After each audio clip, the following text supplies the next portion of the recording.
Good morning. We'll wait and let everybody join the call.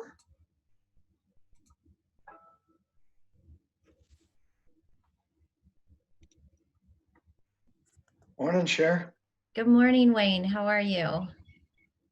I keep meaning to ask, do you want to just be known as Cherhoven, or do you want the Roybal part in too?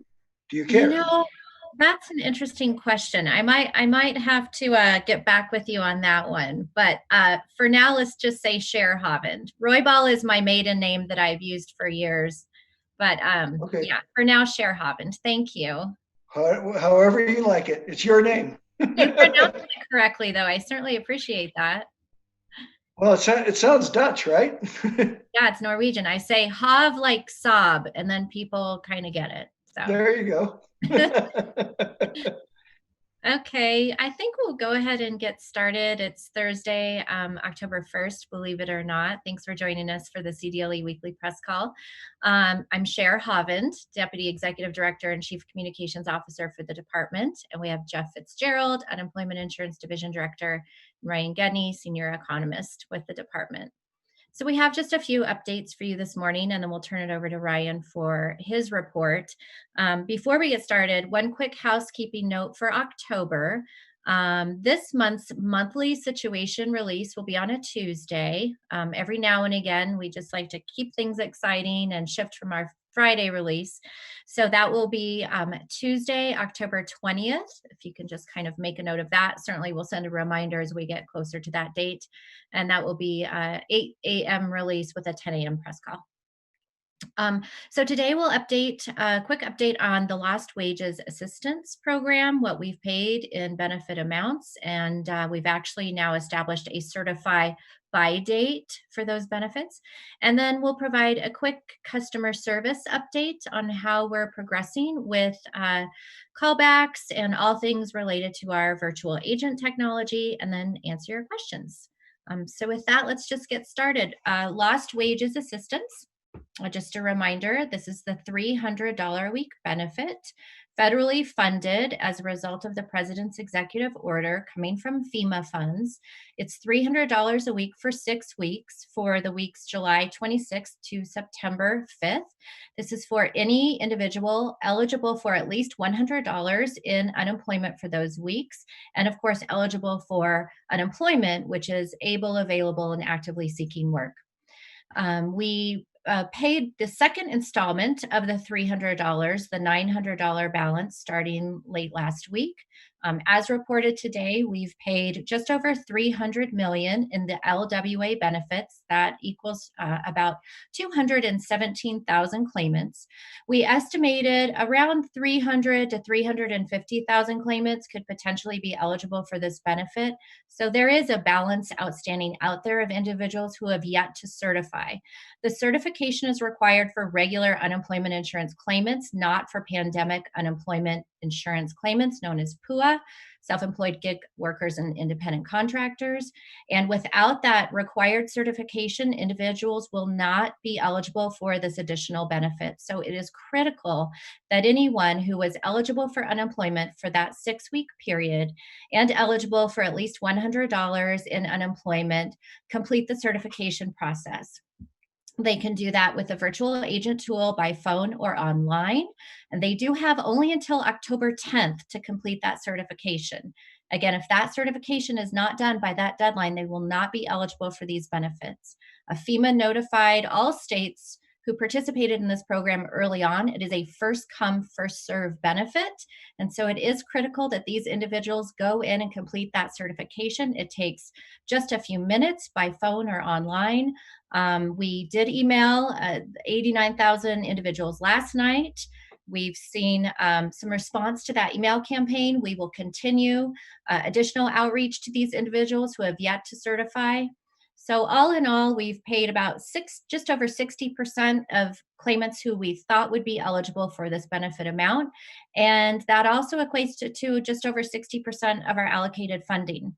So the numbers are aligning, but there are still funds available. We certainly are encouraging people to please go ahead and complete that certification for regular unemployment insurance claimants only, and do so by October 10th.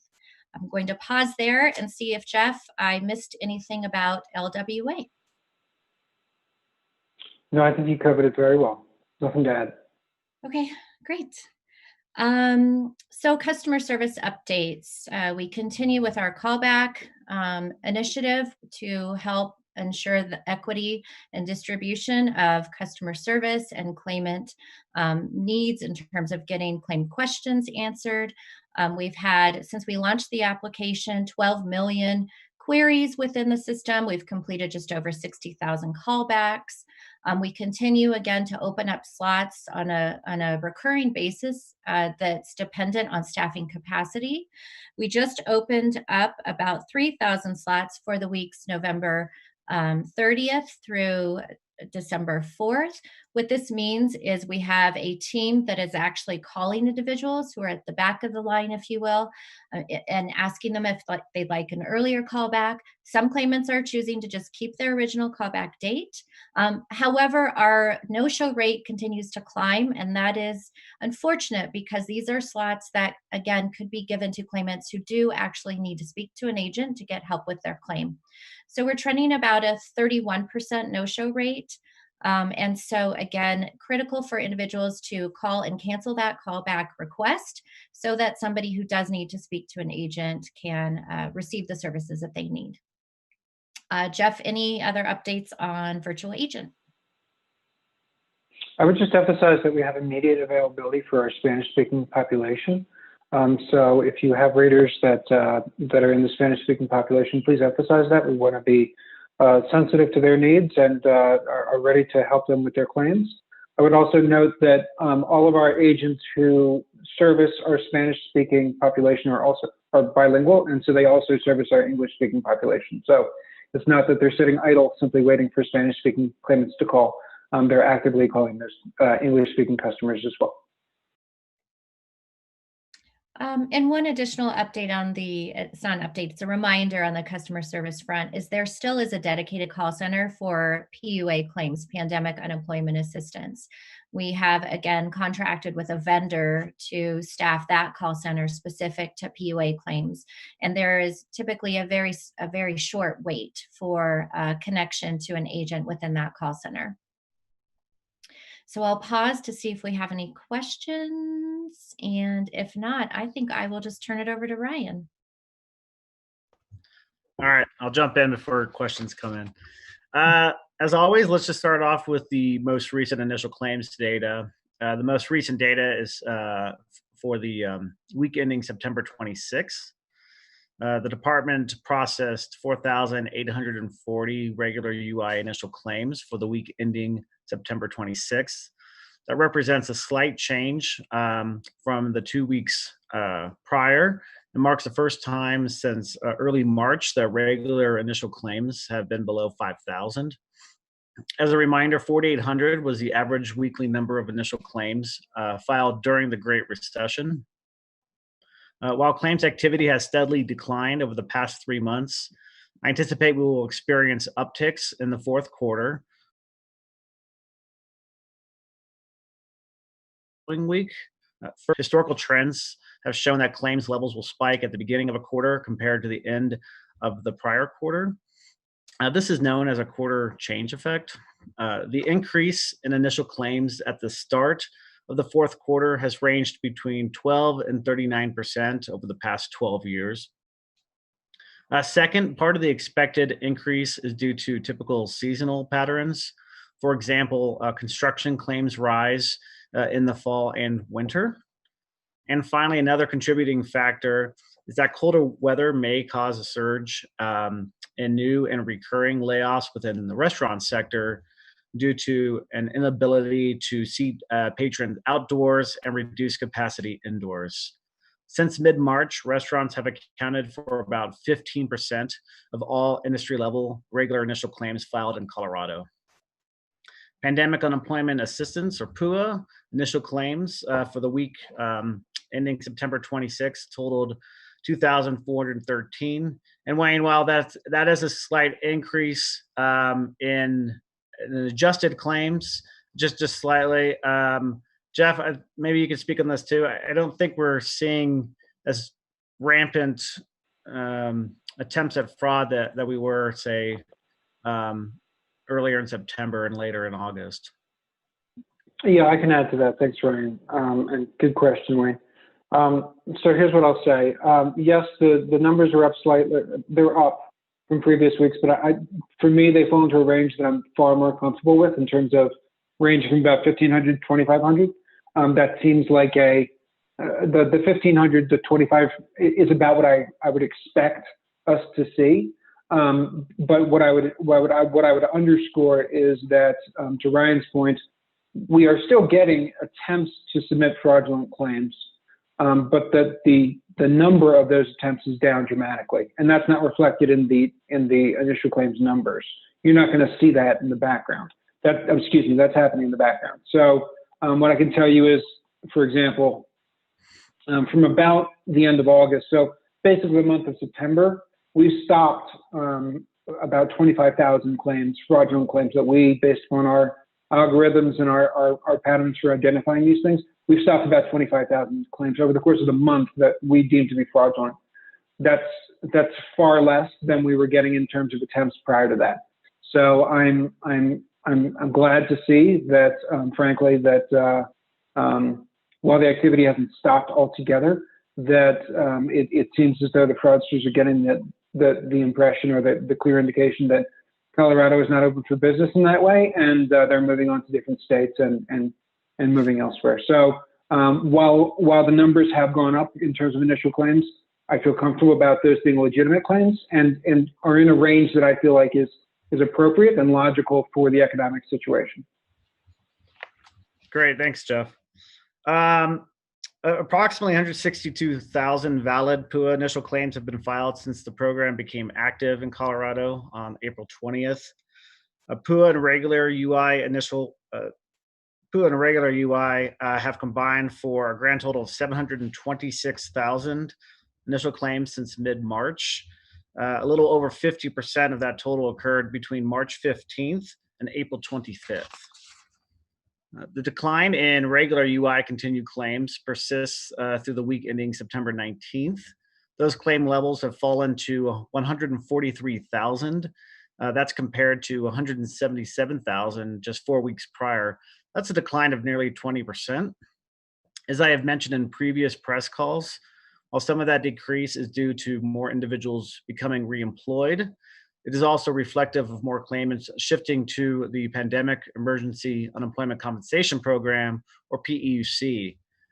For the week ending September 19th, there were 31,000 PEUC continued weeks claimed, and that's a 49% increase compared to the 4 weeks prior. I expect PEUC continued claims to rise quickly on a weekly basis. One extremely important factor is that the week ending September 19th marks exactly 26 weeks since continued claims started to increase due to impacts from COVID-19. That is crucial since regular UI payments are available up to 26 weeks in Colorado. Therefore, that massive influx of individuals who filed in March and April and are still unemployed and receiving benefits are going to start transitioning to PEUC in relatively large numbers. As a reminder, the CARES Act created PEUC, which extends benefits by an additional 13 weeks. Shifting to payments, department paid out around $55 million in regular UI benefits for the week ending September 26th, and over $9 million to PEUC claimants. Additionally, about $19 million was paid out to PUA claimants last week. And as Cher mentioned, a total of $311 million in benefits from lost wages assistance has been distributed over the past 2 weeks through the September 26th. And finally, just a quick update on the borrowing status of the UI Trust Fund. About $350 million has now been borrowed from the Federal Unemployment Account, or FUA, as of yesterday. 17 other states and the Virgin Islands are also borrowing from FUA. And approximately $33.7 billion has been borrowed so far nationally. And California, New York, Texas account for about 76% of that total.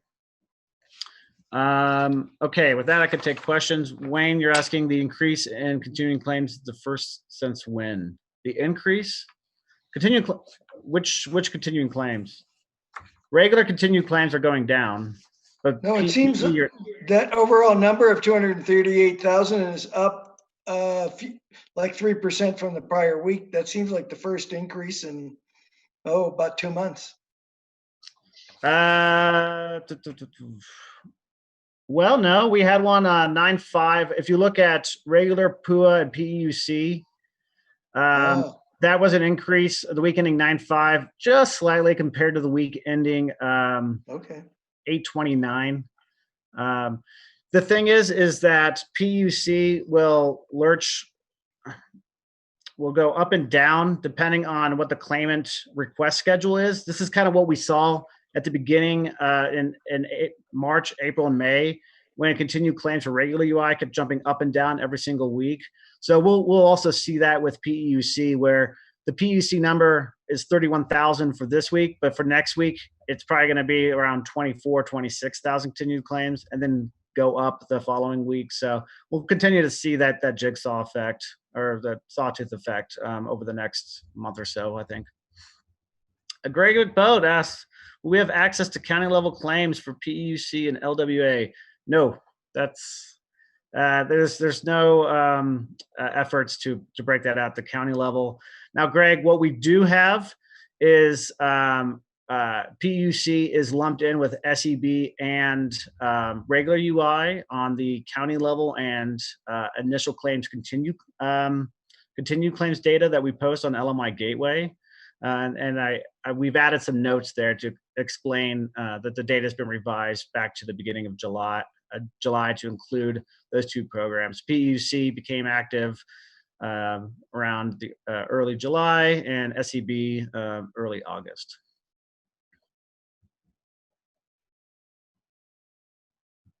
All right, with that, I'll send it back over to Sharon unless we have other questions. Thanks, Ryan. Other questions?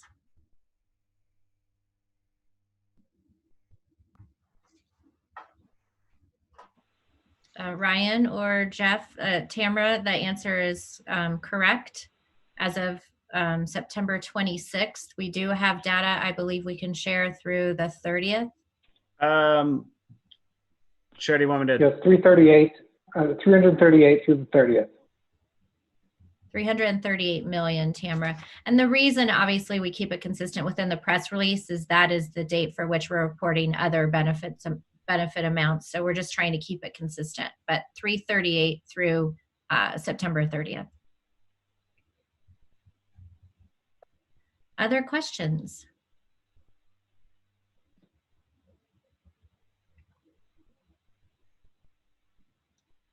Actually, I have a question about the United layoffs and all the updates. Do you want to handle that offline?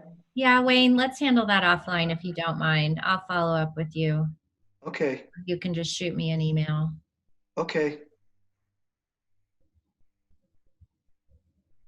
Other questions? If not, this may be one for the record books. This might be the first time in 28 weeks that we've closed a press call in 18 minutes. But with that, I'm all about setting records. So let's just go ahead and if you think of any questions, please feel free to send me an email or give me a call, and we'll go ahead and conclude today's call. And again, just a reminder, different schedule for October. The 20th is when we'll have September numbers for release, which is a Tuesday. With that, we'll go ahead and close the call. Have a great day and a great weekend. We'll talk to you soon. Bye-bye.